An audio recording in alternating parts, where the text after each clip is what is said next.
You press a button. A few seconds later, a screen lights up, and a computer is ready to use. This action hides a severe engineering paradox. When power flows, the processor wakes up. Yet the CPU has zero knowledge of how to read the operating system.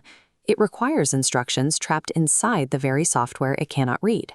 Computer engineers solved this paradox with a process called bootstrapping. Bootstrapping is a strict sequence of architectural handoffs. It relies on passing control, step by step, between completely independent hardware and software systems. Over the next 10 minutes, we are going to trace this exact computational state machine. We will watch the entire sequence, from bare metal voltage to kernel execution, that turns inert silicon into an operational desktop. The sequence starts when electrical power is perfectly flat. The power supply unit converts AC electricity into highly controlled direct current voltages. Motherboard regulators instantly distribute these specific streams of power, feeding the CPU, graphics hardware, and memory banks. The processor is now awake. But silicon cannot randomly generate actions out of nothing. It requires an initial command to execute. Processor architecture uses the reset state. The CPU is hardwired to immediately look at a specific predefined memory location. This location acts as a map, pointing the awoken processor down a data bus towards its first external instructions. The hardware has successfully activated itself. To avoid stalling, it must immediately surrender control to the lowest level of software available on the system. Those first instructions live on a local ROM chip attached to the motherboard. This is the system firmware. As we see on this timeline, control authority shifts. At this exact millisecond, the firmware takes absolute control over the entire system state. The firmware acts as a gatekeeper. Its first critical function is the power-on self-test, or POST. The system actively probes the environment, verifying the processor, memory, and graphics hardware. If the firmware detects major failures, like damaged RAM, it halts the system entirely to prevent cascading errors.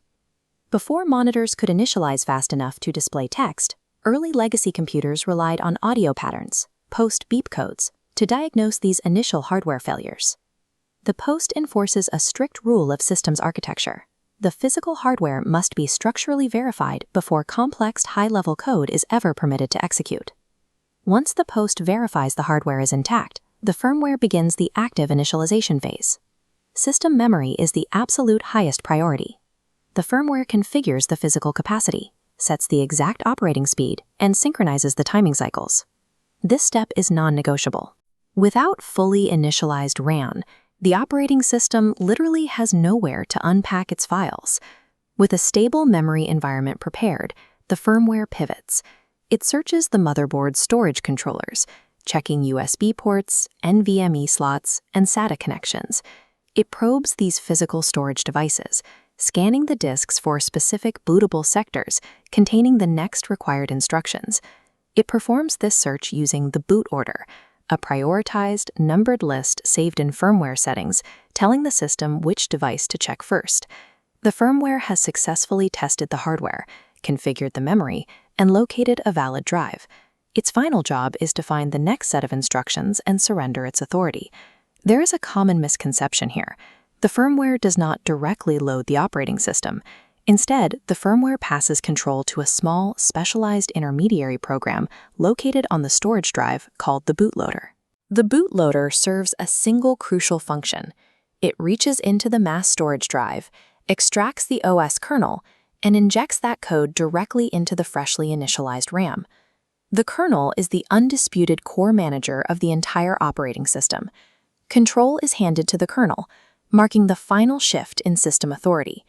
The kernel immediately establishes direct communication with hardware peripherals by loading software translators called drivers. When you open a web browser or type on a keyboard, those user applications never touch the hardware directly.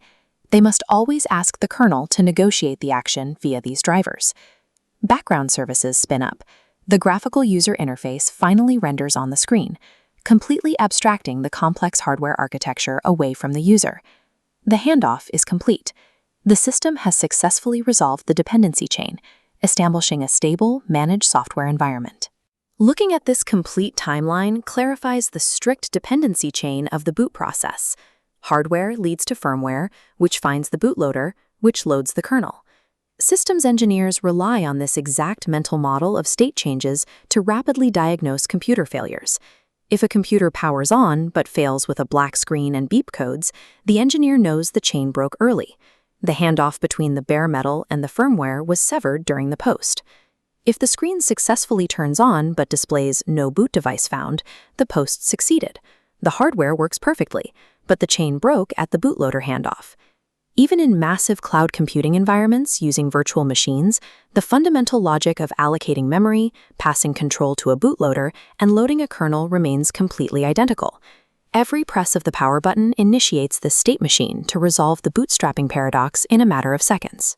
In our next lesson, we will dive deeper into the firmware layer, investigating the specific architectural differences between legacy BIOS systems and modern UEFI.